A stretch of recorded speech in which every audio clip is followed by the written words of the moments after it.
नमस्कार. लक्षवेधीमध्ये आपल्या सगळ्यांचं स्वागत. मी प्रसाद काथे. आजची पहाट अमरावतीच्या अनेकांच्यासाठी भयानक अनुभव देणारी दिवसाची सुरुवात ठरलेली आहे.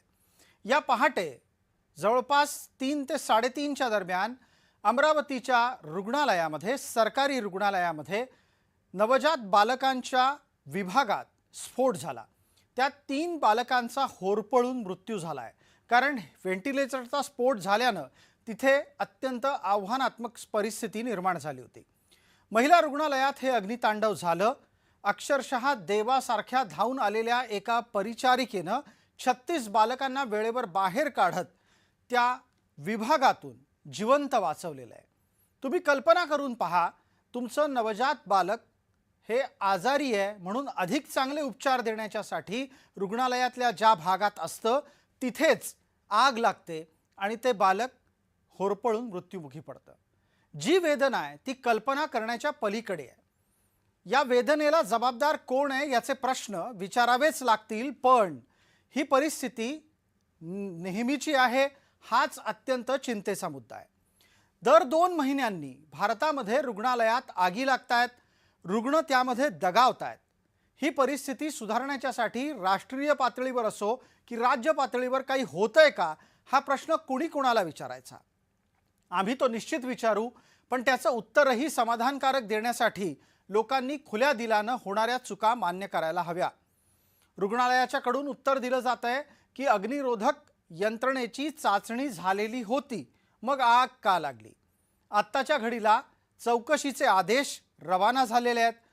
मृतांच्या वारसांना, खरं तर पीडितांच्या आईवडिलांना दुःख पुसण्यासाठी सरकारनं काही रक्कम देऊ केलेली आहे.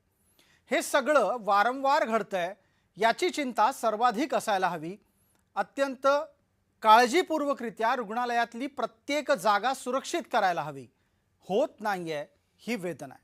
आपल्यासोबत या निमित्तानं चर्चेत जोडल्या गेलेल्या मान्यवरांचा आपल्याला परिचय करून देतो. आपल्यासोबत या चर्चेत जोडलेल्या मान्यवरांना एक छोटीशी विनंती आहे की आपण पूर्ण वेळ टीव्ही स्क्रीनकडे पाहायचं आहे. आपण सातत्यानं टीव्हीवर दिसणार आहात. तुषार भारतीय आपल्यासोबत जोडलेत, भारतीय जनता पार्टीचे नेता आहेत. आपल्यासोबत काँग्रेसचे खासदार बळवंत वानखेडे जोडले गेलेले आहेत, त्यांचंही स्वागत. आणि डॉक्टर अविनाश भोंडवे आहेत, एमआयचे माजी अध्यक्ष या नात्यानं ते आपल्याला परिचित आहेत. मला पटकन विचारायचं आहे डॉक्टर भोंडवे, आपल्याला बालकांच्यासाठी असलेल्या विभागामध्ये अशा प्रकारची दुर्घटना घडते, प्राथमिकदृष्ट्या कोणती कारणं असू शकतात?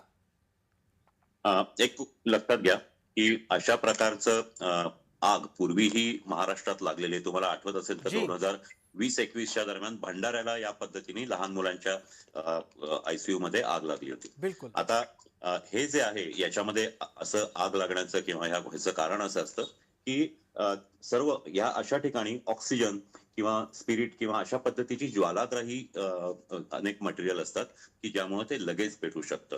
आणि तिथंची जी यंत्रणा असतात किंवा जी मशीन्स असतात ती विजेवर चालणारी असतात. त्याच्यामुळे तिथं त्या किती सेफ आहे, तिथं शॉर्ट सर्किट होत नाही ना ह्याची अत्यंत काळजी घ्यावी लागते. महाराष्ट्रातल्या हॉस्पिटलच्या कायद्यानुसार, बॉम्बे नर्सिंग होम ऍक्ट नुसार प्रत्येक हॉस्पिटलला आपलं अग्निसुरक्षा आहे, फायर ब्रिगेडची सुरक्षा व्यवस्थित आहे याचं सर्टिफिकेट जमा करावं लागतं. आणि त्याची चाचणी झाल्यानंतरच त्यांना परवानगी मिळते आणि ती सतत रिन्यू करायला लागते. आता गव्हर्नमेंट हॉस्पिटलमध्ये हे होतं का आणि कितपत होतं याबद्दल शंका घ्यायला वाव आहे. आणि त्यामुळं ह्या गोष्टी ज्या आहेत, हे डॉक्टर हा फक्त ट्रीटमेंट देत असतो, त्याच्यामुळे ह्या गोष्टी आहेत की बघणारी वेगळी यंत्रणा असते प्रत्येक हॉस्पिटलमध्ये आणि त्यांच्याकडून ही काळजी घ्यावी लागते. बिलकुल डॉक्टर भोंडवे, फार बरं झालं आपण भंडाऱ्याची आठवण काढली. मी त्या चर्चेतल्या पुढच्या टप्प्यात तिथे येणारच होतो. भंडाऱ्याच्या आगीमध्ये ज्या गोष्टी समोर आल्या त्यातली प्राथमिक गोष्ट अशी होती की तिथे अग्निरोधक यंत्रणेची सुरक्षा चाचणी वेळोवेळी होतच नव्हती. यापूर्वी भंडाऱ्यात झालेल्या आगीच्या प्रकरणी हा सुद्धा विषय समोर आला की प्राप्त स्थितीमध्ये तिथे पोहोचणं सुद्धा अशक्य झालेलं होतं. इथे आपण हे म्हणू शकतो, अमरावतीच्या रुग्णालयाकडून असं सांगितलं जातंय की अग्निरोधक चाचणी झालेली होती आणि एका नर्सच्या प्रयत्नामुळे 36 बालकं वाचलेली आहेत. पण जी 3 बालकं दुर्दैवानं या संपूर्ण घटनेमध्ये मृत्युमुखी पडली आहेत, त्यांच्या पालकांचं दुःख हे न पुसता येण्यासारखं आहे. तुषार भारती आपल्या सोबत आहेत. तुषारजी, माझा आवाज आपल्यापर्यंत पोहोचत असेल अपेक्षा आहे. माझा आवाज येतोय आपल्याला? हो, येतोय. जी, आपण काही कारणं सांगू शकणार आहात का? आणि मला असं वाटतंय की या कारणांच्या माध्यमातून पळवाट कृपया आपण मांडू नये, सांगू नये. नाही, अतिशय दुर्दैवी आणि सगळ्यांना विचार लावणारी ही घटना आहे. आणि या अगोदर पण 2000 मला असं वाटतं 23ला इरविनमध्येच आपल्या डफरीनमध्ये अशी घटना घडली होती. जी, आणि त्याही वेळी हाच प्रॉब्लेम झाला होता की अग्निरोधक जे काही यंत्र लावलं ते कार्यान्वित झालं नाही. खरं पाहिलं तर आज आंबेडकर साहेब आले आणि त्यांनी चौकशीचे आदेश दिले आहेत. मला असं वाटतं की या चौकशी अतिशय टाइम बाउंड आणि जी काही घटना झाली आहे आणि त्याला जो कोणी दोषी असेल त्याच्यावर कारवाई झाली पाहिजे. मी आता जी माहिती घेतली त्या माहितीनुसार की जे फायर ऑडिटची जी तारीख होती ती संपली होती आणि महानगरपालिकेने तशा प्रकारच्या सूचना आरोग्य विभागाला दिल्या होत्या. आता नेमकं याच्यामध्ये जर सूचना गेल्या तर त्या सूचना ज्या डिपार्टमेंटला गेल्या त्या डिपार्टमेंटमध्ये कुठपर्यंत ते सूचना सिरियस घेतली आहे की नाही, त्याला किती दिवस लागणार आहे की नाही, याचा फॉलोअप घेण्याची कुठलीही यंत्रणा नसल्याने मला असं वाटतं की अशा प्रकारचे अनेक पत्र जातात आणि नॉर्मल पत्रासारखं बघितलं जातं. याच्यावर काहीतरी उपाय करण्याची आवश्यकता आहे मला असं वाटतं. जी. आणि जी काही पिरियड ठरवलेला आहे चौकशीचा, त्या चौकशीमध्ये जे निघेल त्याच्यावर कडक कारवाई या दरम्यानच्या काळात झाली पाहिजे. ठीक आणि आहे. मला असं वाटतं की ती होणार आहे या काळात. आपण आश्वासन देत आहे. तुषार भारती आपल्यासोबत आहेत आणि ते जोडले गेलेले आहेत. एक छोटीशी विनंती तुषारजी, आपल्याला काही काळासाठी थांबता आलं तर फार बरं होईल, कारण बोलता बोलता आपला संपर्क तुटू शकतो. बळवंतराव वानखेडे यांच्यापर्यंत पोहोचूयात. काँग्रेसचे स्थानिक खासदार या नात्यानं या चर्चेमध्ये ते आपल्यासोबत आहेत. बळवंतराव, सत्ताधारीच लोक सांगू पाहतायत की अमरावती महानगरपालिकेनं दिलेल्या सूचनांकडे आरोग्य विभागानं दुर्लक्ष केलं. सरकारच्या प्रतिनिधींचंच जर हे म्हणणं असेल बळवंतराव, तर या पलीकडे अजून कारणं शोधायला कसं जायचं आणि कुठे जायचं? ते आहे, आजकाल खरं तर त्यांचं अभिनंदन केलं पाहिजे. ते खरं बोलायला लागले.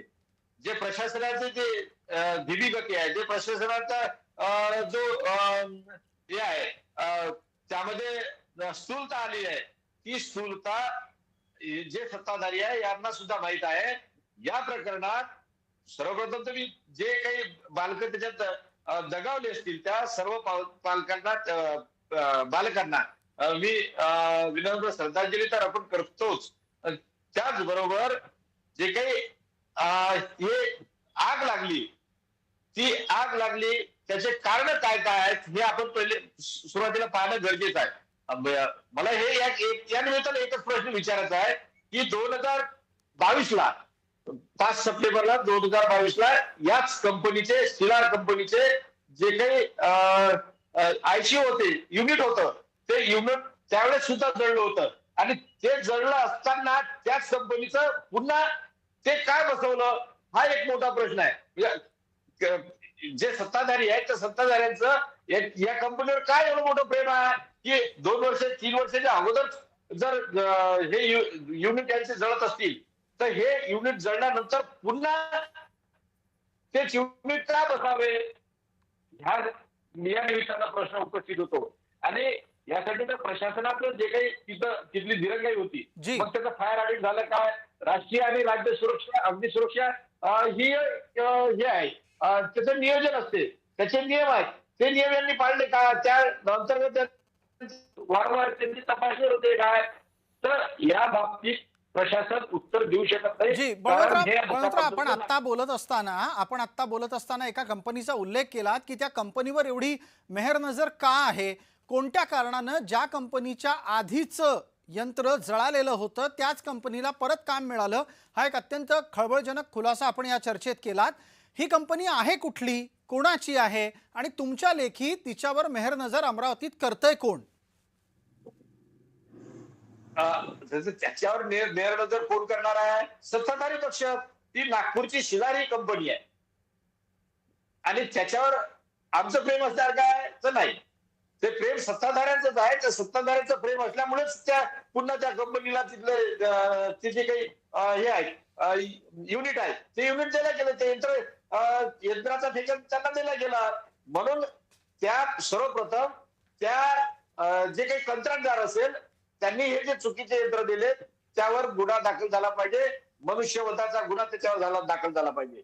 तुषार भारती यांच्यापर्यंत जाऊयात. बळवंतराव, आपण थोडंसं थांबा. मी पटकन तुषार भारती यांना बोलतं करतो आणि त्यानंतर डॉक्टर अविनाश भोंडवे यांच्यापर्यंत पोहोचूयात.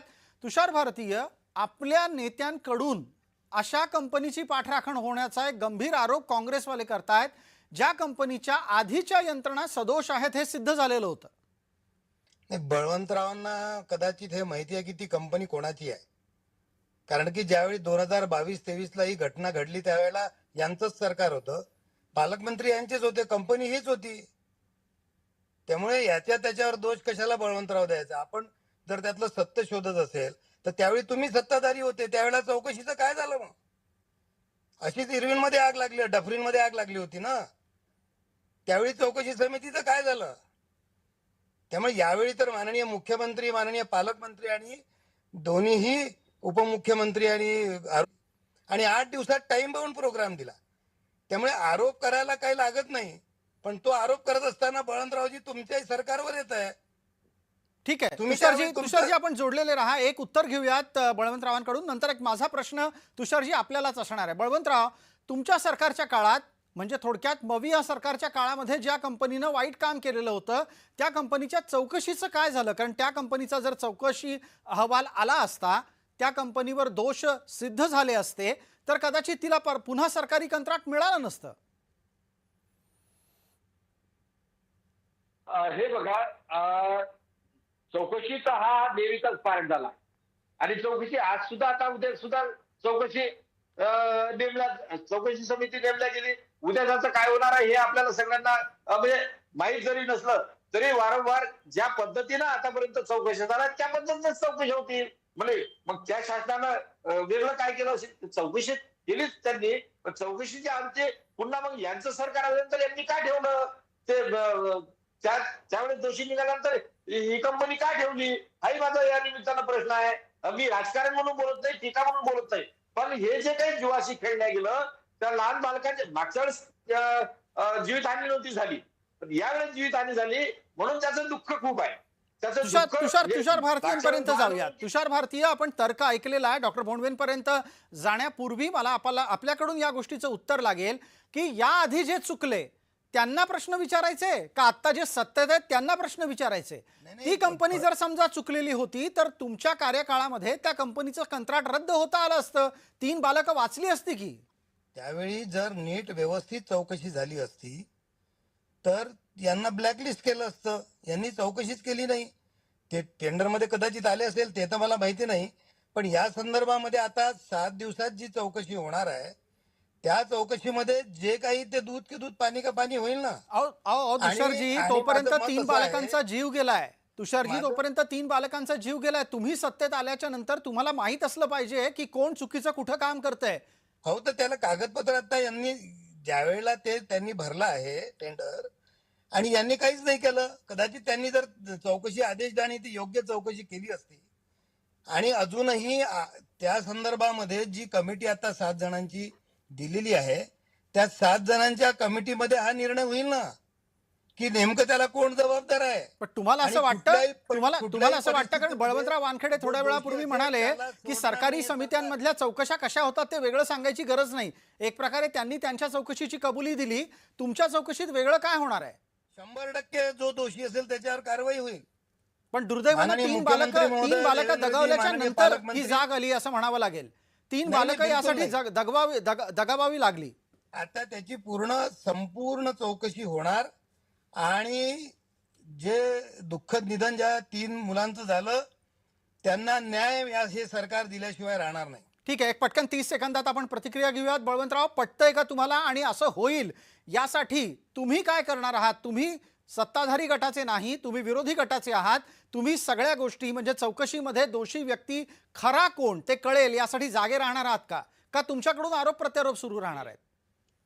निश्चितच मी यामध्ये राजकारण, तुषार बोलणार, मी प्रामाणिकपणाने सांगतो की मी या बाबीमध्ये राजकारण करत नाही. राजकारण आणण्याचा काही विषय नाही, कारण ते जे बालक जे दगावले त्या बालकांच्या पालकांची जे काय परिस्थिती असेल त्याच्यावर काही राजकारण करण्याचं गरज नाही.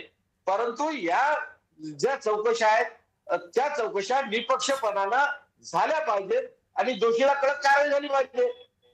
बिलकुल बळवंतराव वानखेडे, आपण अपेक्षा जी व्यक्त करत आहात त्या दृष्टीनं काही तांत्रिक मुद्दे जाणून घेण्यासाठी डॉक्टर अविनाश भोंडवे यांना बोलतं करूयात. डॉक्टर, आपण IMA या महाराष्ट्रातल्या वैद्यकीय क्षेत्रातल्या सगळ्यात मोठ्या संघटनेचे माजी अध्यक्ष राहिलेले आहात. रुग्णालयांमधली आणि खास करून सार्वजनिक शासकीय रुग्णालयांमधली ही दुरवस्था का असते? पैशाची कमतरता का केवळ आणि केवळ हेतूतली अनास्था?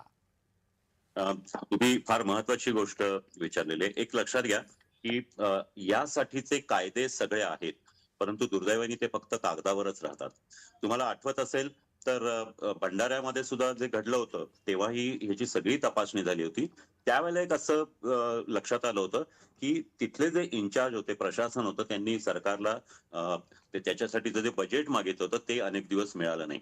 इथं तसं काही झालंय का, ह्या गोष्टी बघायला लागतात. आणि दुसरं म्हणजे ज्या ज्वलनशील गोष्टी आहेत आणि ज्याला आग लागू शकते अशा गोष्टींची काळजी घ्यावी लागते आणि त्या पद्धतीने जिथं म्हणजे जिथं आग लागू शकते, असं विजेची आगीची ठिणगी पडू शकते, अशा गोष्टी दूर ठेवाव्या लागतात आणि त्यांची कायम तपासणी करायला लागते. आणि सर्वात महत्वाची गोष्ट म्हणजे NICU मध्ये जे इतर उपकरणं असतात त्यांची वरचेवर तपासणी व्हायला पाहिजे. आणि माझ्या माहितीप्रमाणे जे काही खाजगी हॉस्पिटल्स असतात त्यांनी ज्या कंपनीकडून ते घेतलेलं असतं ते त्याची पूर्ण वर्षभर सतत ते तपासत असतात आणि ते त्यांची इयरली मेंटेनन्स असतो. आणि किंवा तो ज्या ज्या वेळेला त्रास असेल त्याला घेतो, तोही नीट झाला नाही किंवा वेळेवर झाला नाही तरी या गोष्टी होऊ शकतात. पण डॉक्टर मला आपल्याला एक प्रश्न विचारावासा वाटतो की करायला काय पाहिजे हे कोणाला वेगळं सांगायची गरज नाही, कारण व्यवस्थेत ते लिहिलेलं तर असतंच, पण त्याचबरोबर जी माणसं तिथे सक्रिय असतात त्यांना सुद्धा ते ठाऊक असतं. मग अडचण निर्माण होते ती बऱ्याचदा कामचोरीची, आपल्या भूमिकेतल्या अनास्थेची. आणि दुसऱ्या बाजूला ज्या देशामध्ये इतक्या मोठ्या प्रमाणामध्ये विविध प्रकारे पैसे हे थेट खात्यात जमा करण्याच्यासाठी खर्च होत आहेत, अशा वेळेला आरोग्य व्यवस्थेकडे पैसा नसल्यानं होणारं दुर्लक्ष हे गंभीर नाही वाटत आपल्याला? कारण अनेक गोष्टी म्हणजे अगदी औषधापासून ते अशा पद्धतीचे काही ज्या आपल्याला प्रिव्हेन्शन आहे किंवा जे गोष्टी टाळायच्यात की ज्या गंभीर गोष्टी आहेत, या सगळ्यासाठी जे लागणारं बजेट असतं ते कमी पडतं. आणि त्याचंही कारण आहे, त्याला कारणही अनेक आहेत की सरकार त्या पद्धतीने जे आपलं बजेट असतं त्याच्यामध्ये आरोग्याला तेवढा युक्त माप दिलं जात नाही. काही असलं तरी हे जे आहे हे त्वरित वेळेवर व्हायला लागतं आणि प्रत्येकाची जबाबदारी आहे की ते त्याच्याकडे दुर्लक्ष केलं नाही पाहिजे. जी व्यक्ती मग ते प्रशासकीय असो किंवा वैद्यकीय असो, ते नेहमीच त्यांनी काळजी घेतली पाहिजे की आपल्या या चुकीमुळं किंवा आपल्या या दुर्लक्षामुळं काही निष्पाप जीवांना मृत्युमुखी पडावं लागणार नाही ना. आज जी तुषार भारतीय यांच्यापर्यंत जाऊयात. तुषारजी, आपण प्रवास करताय, मी मगाशी पण म्हणालो काही काळ थांबलात तर खूप बरं होईल, कारण आपली फ्रेम सातत्यानं हलती आहे. मी आपल्याला एक प्रश्न विचारू इच्छितो. आत्ताच्या घडीला महाराष्ट्र सरकार जेव्हा जवळपास 10,000 कोटी रुपये अपात्र लाडक्या बहिणींवर खर्च करतं, तेव्हा ते सरकार आरोग्यावर किती रुपये खर्च करतं दरवर्षाला? या संदर्भातला आकडा माझ्याकडे स्पेसिफिक नाही आहे, पण ज्या पद्धतीने डॉक्टरींची इमारत उभी केली, त्या सुपर स्पेशालिटी हॉस्पिटल उभं केली, त्या पद्धतीने जर विचार केला तर या ठिकाणच्या विकासासाठी कुठल्याही प्रकारचा पैसा कमी पडत नाही. जेवढा पैसा या ठिकाणच्या विकासासाठी, जेवढा पैसा दवाखान्याच्या साहित्यासाठी लागतो तेवढा सरकार देत आहे आणि म्हणूनच एवढी मोठी इमारत त्या ठिकाणी उभी झालेली आहे. पण आत्ताच्या घडीला तुम्ही सांगताय की सरकार जेवढा पैसा लागतं तेवढा पैसा देतं आहे, मग जी दुर्लक्षाची कारणं आहेत ती आपण शोधून काढण्यासाठी 7 दिवसामध्ये जी समिती असेल तिला काय सांगाल? कारण त्यातून कोणीही सुटता कामा नाहीये. नाही, ज्या प्रकारे या समितीची घोषणा झालेली आहे त्याच्यात त्या क्षेत्रातले इलेक्ट्रिक असेल किंवा आरोग्य क्षेत्रातले असेल सगळे मान्यवर घेतलेले आहेत. जी, काही IMA चे पण प्रतिनिधी त्याच्यामध्ये घेतलेले आहेत. मला असं वाटतं की ही सर्वंकष चौकशी होईल आणि ज्या ज्या लोकांना काय त्या संदर्भात वाटतं त्यांनी पण आपल्या सूचना दिल्या तर नक्कीच त्याच्यावर कारवाई झाल्याशिवाय राहणार नाही. तुषार भारतीय जो दावा करतायत त्यावर बळवंतरावांना बोलायचं आहे. बळवंतराव बोला, आपल्यासाठीचा वेळ सुरू होतोय. तुषार भाऊ मी सांगू इच्छितो, आज आपल्या इरीमध्ये जरी गेलं ना तर कफ सायरम जे आहे ते सुद्धा मिळत नाही. औषधी साठा काय परिस्थिती आहे औषधी साठ्याची हे जर आपण पाहिलं, कसं आहे की शासनाला घोषणा करण्यासाठी काही नाही, पण साधं कफ सायरम हे सुद्धा इरीमध्ये नाही. हे मी प्रामाणिकपणानं इथं नमूद करतो. बळवंतराव, आपण अशी काही ही दिवसांपूर्वी आरोग्याची स्थिती आहे. जी आपण काही दिवसांपूर्वी अशाच पद्धतीनं आश्रमशाळांचीही पाहणी केली होती. एकूणच तुम्हाला असं वाटतं का की सरकार ज्या व्यवस्थांवर सर्वाधिक लक्ष द्यायला पाहिजे त्या व्यवस्थांकडे सर्वाधिक दुर्लक्ष करतं? हो, शिक्षण आरोग्य यावर दुर्लक्ष आहे सरकारचं. हे सूर्यप्रकाश आहे एवढं स्पष्ट आहे. शिक्षणाची जी परिस्थिती पाहिजे तर आपल्या किती शाळा बंद पडलेल्या आहेत, शिक्षक नाही, त्यांना मुलांना बसण्यासाठी जागा नाही, आरोग्याची परिस्थिती, सरकारी डॉक्टर्स नाही, कर्मचारी नाही, साध्या नर्स नाही. एवढंच नाही तर त्यांना औषधी साठा सुद्धा उपलब्ध नाही. ही वस्तुस्थिती आहे. याच्यावर मग तुषार ज्या भारतीयांकडे गोष्टी- काही उत्तर आहे का देण्यासारखं आणि पटण्यासारखं उत्तर आहे का, महत्वाचं म्हणजे? नाही, मला बळवंतरावांना सांगावंसं वाटतं की इरविनमध्ये एकूण किती डॉक्टर काम करतात याची जर संख्या काढली तर माननीय खासदार महोदयांना समजेल. जवळजवळ 150च्या वर डॉक्टर लोक इरविनमध्ये काम करतात आहे. आणि आरोग्य जे त्या ठिकाणच्या तालुक्याचे जे आरोग्य केंद्र आहे त्याही ठिकाणी डॉक्टरांची व्यवस्था आहे, त्या ठिकाणी सगळ्या औषधांची व्यवस्था आहे. त्यामुळे असं म्हणता येणार नाही एका घटनेवरून, आणि या घटनेची चौकशी झाल्यावर तो सगळं मोकळंच होणार आहे. बळवंतरावांना पटत नाहीये हा मुद्दा. त्या बळवंतरावांना जुना अनुभव असल्यामुळे नवीन याच्यात यायला त्यांना वेळ लागेल. पण म्हणजे तुम्ही त्यांना काय सुचवू पाहताय की आपलं सरकार आल्यानंतर परिस्थिती बदललेली आहे? एकदम बदललेली आहे. बळवंतराव आणि बोला. त्या चौकशीवरूनच लक्षात येईल ना दादा, बर, त्यांच्या वेळेस झालेली चौकशी आणि आता तुषार भाऊंनी मला वेळ द्यावा, त्यांच्यासोबत मी दौरा करतो आणि तुषार भाऊंना जी वस्तुस्थिती आहे ग्राउंडवरची ती वस्तुस्थिती दाखवतो. त्यांनी नाकारलं, त्यावेळेस ती वस्तुस्थिती पाहिल्यानंतर मी चॅलेंज सांगतो की तुषार भाऊ असा खोटारडेपणा करणार नाही, तुषार भाऊ प्रामाणिकपणानं कबूल करतील याची मला शाश्वती आहे. कारण तुषार भाऊचा स्वभाव मला माहित आहे, जे सत्य आहे ती सत्य बाब ते मांडतात म्हणजे मांडतात. म्हणून त्यांनी मला वेळ द्यावा. वेळ दिल्यानंतर आपण प्रत्येक ठिकाणी, बरेच ठिकाणी जाऊ, प्रत्येक ठिकाणी जाणं होणार नाही, पण काही निवडक ठिकाणी जाऊ. त्यावेळेस तिची आरोग्याची जी परिस्थिती आहे ते प्रत्यक्षदर्शी तुम्ही पाहून घ्या आणि मग तुम्ही म्हणताल की बळवंतराव तुम्ही जे बोलले ते सत्य बोलले म्हणून. तुषार भारतीय, हे आव्हान स्वीकारायला तयार आहात का? इरविन पासूनच तयारी सुरू करू आपण जायची. आपण कधी दोघं जण फिरायला जाणार आहात, अशा प्रकारचा दौरा कधी करणार आहात आणि आरोग्य व्यवस्थेची पाहणी दोघं जण एकत्र कधी कराल? बळवंतरावांनी सांगावी ती तारीख, मला अडचण नाही. ठीक आहे, आपल्या दोघांनाही त्या निमित्तानं आम्ही पाठपुराव्यासाठी भेटू. पण आता मला पटकन चर्चेच्या समारोपाच्यासाठी डॉक्टर अविनाश भोंडवे यांच्यापर्यंत पोहोचायचं आहे. डॉक्टर, होणाऱ्या दुर्घटना दुर्दैवी आहेत, त्या टाळायलाच हव्या. त्या टाळण्यासाठी काय करायला हवं हे आपण 1 मिनिटात सांगू शकाल? आता दोन्ही माननीय आमदार आणि खासदारांच्या चर्चेत आलं की पैसा मिळतोय, परंतु मी तुम्हाला सांगू इच्छितो की अनेक वर्षांपासून राष्ट्रीय इंडियन मेडिकल असोसिएशनची राष्ट्रीय शाखा, महाराष्ट्र शाखा, प्रत्येक राज्य शाखा हे सरकारच्या बजेटच्या वेळेला सांगत असतं की 4.5 ते 5% निधी हा जीडीपीच्या 4.5 ते 5% निधी हा राखून ठेवला पाहिजे. पण प्रत्यक्षात तो 1.25 ते 1.5% पुढे जात नाहीये आणि त्याच्यामुळे जेवढी गरज आहे त्याच्या साधारणतः फक्त 30%च रक्कम अवेलेबल असते.